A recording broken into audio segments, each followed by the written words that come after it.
Howdy folks, it's me, Josh. So for today's video, I decided to look into one of the most unique figures in recent European history. A man who accidentally ended up reigning over one of the largest empires in Europe before being forced out, and then nearly coming back again, all within the span of 5 years. With this being the last emperor of Austria-Hungary, Karl I. Karl was born on August 17, 1887 in Persenbeug, Austria, to Archduke Otto Franz of Austria and Archduchess Maria Josepha of Saxony. Karl was born into a side branch of the great historic House of Habsburg, which had historically ruled over Austria, Hungary, and many others for centuries, and Karl's great-uncle, Franz Joseph, was the Emperor of Austria-Hungary. The House of Habsburg was also known for their devout Catholic faith, but Karl's dad, Otto Franz, unlike the rest of his family, didn't live out the Catholic faith, instead leading a life of debauchery, having many affairs. This greatly upset his wife, who, upon Karl's birth, decided to raise him strictly in the Catholic faith, taking him to Mass just about every day, which would ultimately lead him to grow up to be a very devout Catholic. At the time, Karl was nowhere near the throne, with Franz Josef's son, Crown Prince Rudolf, set to succeed his father.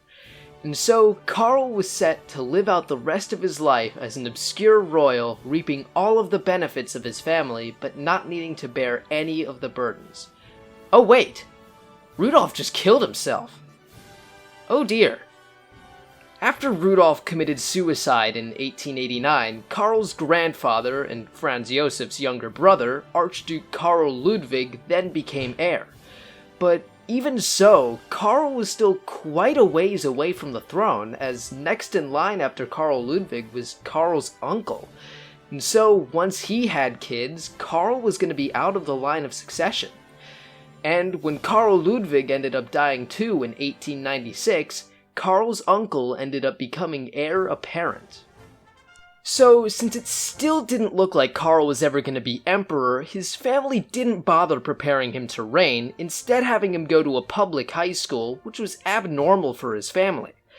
Then, in the year 1900, Karl's uncle married a Bohemian countess, which was, way too low for a Habsburg, and so Franz Josef decided to bar his children from the line of succession.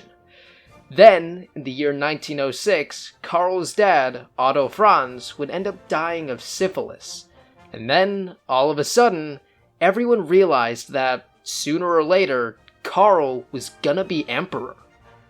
Karl graduated from high school that same year, and then went to college to study political science and law, before his family pulled him out only 2 years later in order to make sure he lived properly as an heir to the throne. Karl was swept into the military shortly after, going from post to post across the empire, before reacquainting himself with a childhood friend, Princess Zita of Bourbon-Parma, who would later become his wife in 1910, a marriage Franz Josef was much more okay with. However, despite all of this, Karl still wasn't really learning how to run an empire. Franz Josef kept Karl close, but didn't really bother teaching him, expecting him to learn during the reign of Karl's uncle, Franz Ferdinand. Oh no. Once Franz Ferdinand was shot in Sarajevo, Karl, who was never supposed to rule, ended up becoming heir apparent. Oh, and World War I happened too, I guess. And despite now being the primary heir to his elderly great-uncle, Karl was still a soldier and so was sent out to fight in the trenches of the Eastern Front of World War I, where he witnessed firsthand the brutality and bloodshed that the war was causing and the immense stress that the empire was under. Austria-Hungary is infamous for being an extraordinarily diverse, multi-ethnic empire which ended up tearing it apart.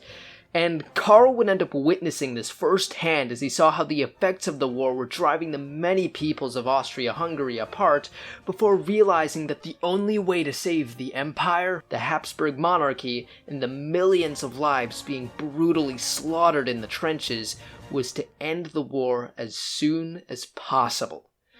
And when Franz Josef died on November 21st, 1916, and Karl became emperor at the young age of 29, he immediately made it his mission to end the war. However, making peace was a lot easier said than done.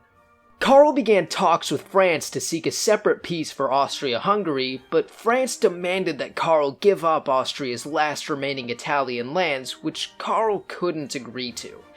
And when news of this encounter ended up leaking to the public in 1918, Germany, who saw this act by Karl as a betrayal, took complete control of Austria's military, industry, and railways, essentially making Austria-Hungary a vassal state of Germany. By the end of the year, the Central Powers had lost the war and Austria-Hungary was collapsing.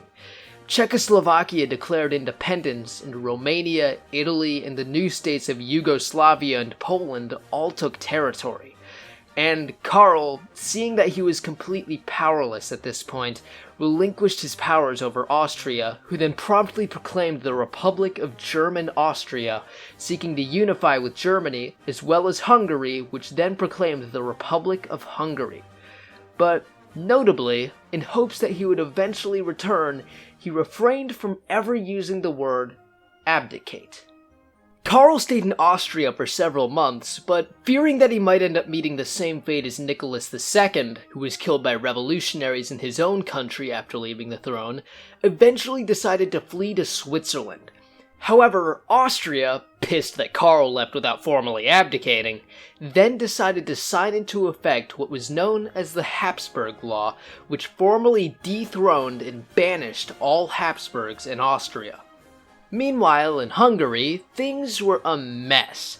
Not long after the Republic of Hungary was proclaimed, the country ended up being taken over by communists before the Republic was reinstated, before the monarchy was restored, with the country coming under the control of the new regent, a former Austro-Hungarian admiral named Miklos Horthy. And if the situation in Hungary wasn't already chaotic enough, the country would soon after be forced to sign the Treaty of Trianon, which reduced the country to only a third of its former size. The restoration of the monarchy in Hungary meant many different things for many different people. For Hungary, the restoration posed a divisive question. Many in Hungary saw Karl as the legitimate king, and so said that if the monarchy is in place, Karl should be reigning. But many others wanted to keep Horthy's government in place, seeing Karl as a threat to their stability and their national interests. For the nations surrounding Hungary, though, particularly Czechoslovakia, Romania, and Yugoslavia, the restoration of the monarchy was a threat, and they feared that, if Karl returned to the throne, he would push for the re-annexation of his former territory, which they had just gained. But for Karl, this was an opportunity. In 1921, Karl met with the French Prime Minister, Aristide Briand, to discuss his return to the Hungarian throne. France wanted to have a buffer state nearby which could act as a check against any German aggression, and so it's likely that France was willing to give Karl some support in order to promote Hungary as that check against Germany. And though it's unclear exactly what was said or what they agreed on, what we do know is that, after the meeting, Karl was certain that France would support any attempt of his to return to the Hungarian throne. Karl then sent a message to Horthy requesting that he be restored as king and that France would support him doing so. Horthy said no, though, but totally not because he wanted to hold on to power for another 25 years, but instead said that Hungary was too chaotic at the moment and that Hungary's neighbors might intervene if he returned, and so asked Karl to wait until they're ready for him to return, which he totally was gonna let him do. And so, Karl waited. In March of 1921, though, Karl was getting kinda tired of waiting, and so he decided to just go to Hungary and take the throne back himself. And since he was going to get there during Easter, when most government officials would be at home, he planned on quickly taking over and restoring himself to the throne. However, Karl had failed to inform many of his most prominent supporters in Hungary, and so by the time he got there, all he could really do was just try to convince Horthy to restore him. But as news of Karl's presence in Budapest spread, the nations surrounding Hungary, now known as the Little Entente, began to mobilize, threatening war if Karl was restored. Horthy started freaking out, and so he told Karl to go home, with Karl returning to Switzerland. Meanwhile, a few months later, a portion of Western Hungary known as Burgenland, a largely German region with a large support base for Karl, was set to have a plebiscite on whether they would join Austria or Hungary. And since everyone could tell that Burgenland was going to join Austria, Karl realized that if he was going to return to the throne, he was going to have to do it before Hungary lost Burgenland. And so, in October of 1921, Karl flew over to Western Hungary and began to gather supporters before he would plan to march on Budapest and retake the throne. However, once again, he failed to inform many of his most prominent supporters. And so, by the time Karl got to Budapest, which was largely undefended, his force, extremely disorganized, completely fell apart. Karl was then forced to abdicate the Hungarian throne, explicitly this time, before a British ship came to pick him up and send him into exile on the island of Madeira in Portugal. However, Karl's stay there wouldn't last long, as on April 1st, 1922, Karl would end up dying of pneumonia at the extraordinarily young age of only 34. Karl was a devout Catholic, and due to this, as well as his great pushes for peace during World War I, Karl proved himself to not only be a great king, but also a great husband, father, and man. And so, in recognition of this, Karl ended up being beatified by the Catholic Church in 2004 by Pope John Paul II, being named as Blessed Karl of Austria in honor of his likely place in heaven, and is well on his way to being named as a saint.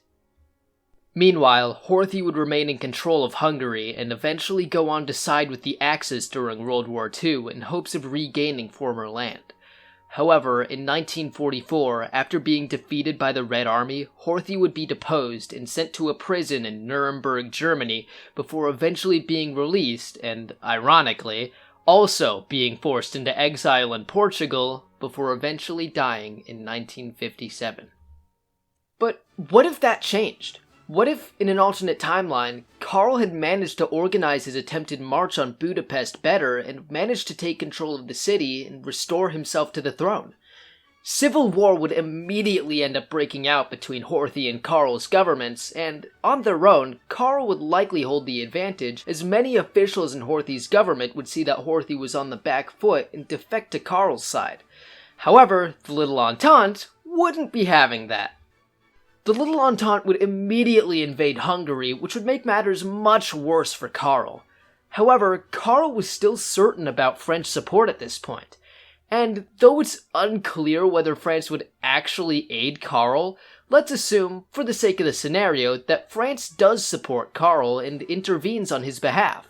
With French support, Karl would easily manage to defeat Horthy and the Little Entente, with his rule being solidified in Hungary. Karl might use this victory to push for the reannexation of Slovakia, Transylvania, and northern Yugoslavia, but I don't think that France would allow this, as it would upset the balance of power in Central Europe too much. Meanwhile, after regaining the Hungarian throne, Karl might then push for his restoration to the Austrian throne as well, which was something he considered doing after his first attempt at retaking the Hungarian throne. Karl would demand that the Habsburg law in Austria be repealed and he be restored to the throne, but Austria, who supported Karl less than Hungary did, likely wouldn't do so, prompting an invasion from Hungary. France would likely lend support to Hungary for this one, seeing a revived Austria-Hungary as a greater check against Germany, but Italy, fearing that a revived Austria-Hungary might push for its former Italian lands next, might intervene on behalf of Austria, potentially leading to a Franco-Italian war. France would easily manage to defeat Italy in this war, with Karl being restored as Emperor of Austria, reviving the old Austro-Hungarian Empire and annexing South Tyrol as well. Meanwhile, in Italy, after losing this war and South Tyrol, it's very possible that Mussolini would end up being ousted, with Italy falling into complete chaos, potentially leading the socialist faction in Italy to take control. After the war, it's possible that Karl might seek to reclaim the lands of his old empire, but I don't think this is very likely, as the main reason he wanted to return to the throne in the first place was to continue to serve his people, not rebuild the entirety of his old empire. And I don't think Karl would go out of his way to start wars over territory, as he saw the effects that had had during the First World War. But without being forced into exile, Karl likely wouldn't contract pneumonia and wouldn't die so young, and would continue his reign on into the future. But by the time Hitler rose to power and started pushing for an Anschluss with Austria, Karl would push back hard against Hitler, not giving in to any of his demands. But Germany would invade anyway, likely with Italian support, with Germany taking Austria, Italy taking South Tyrol, and a German puppet state being installed in Hungary, with Karl once again deposed. However, by the time World War II began, it's likely that the socialist state in Italy would side with the Allies as opposed to the Axis, and so, once France is defeated, the war would end up being locked in a stalemate over the Alps. But wanting to protect their fellow communist state, the Soviet Union would likely go to war with Germany much sooner, leading Germany to face a war on multiple fronts, ultimately being defeated a few years earlier than in our timeline. However, without Operation Barbarossa forcing the Soviets to completely overhaul their industry and military, it's unlikely that they would be able to occupy as much of Eastern Europe as they did in our timeline, and wouldn't be the superpower that they ended up being during the Cold War. After the war, the Soviets would likely still take the same land they did in our timeline, but wouldn't be able to exert their control over the Eastern Bloc. Italy would keep South Tyrol and Istria, France might annex the Saar, and Austria-Hungary would come out of the war intact, potentially annexing parts of Catholic southern Germany, with Karl once again returning to the throne. As Italy and the Soviet Union survive the war and begin exporting their communist ideology to the European continent, the world once again finds itself in a Cold War against communism, but one very different from that of our timeline. But, as Karl likely ends up dying sometime in the 1950s or 60s and is succeeded by his son, Otto I, the Habsburg monarchy continues on into the future, giving thanks to the man who saved it. So I hope you enjoyed today's video. If you did, make sure to stick around for more. And hey, you could also maybe subscribe or something. But that's it for today's video. Well, till next time, see ya.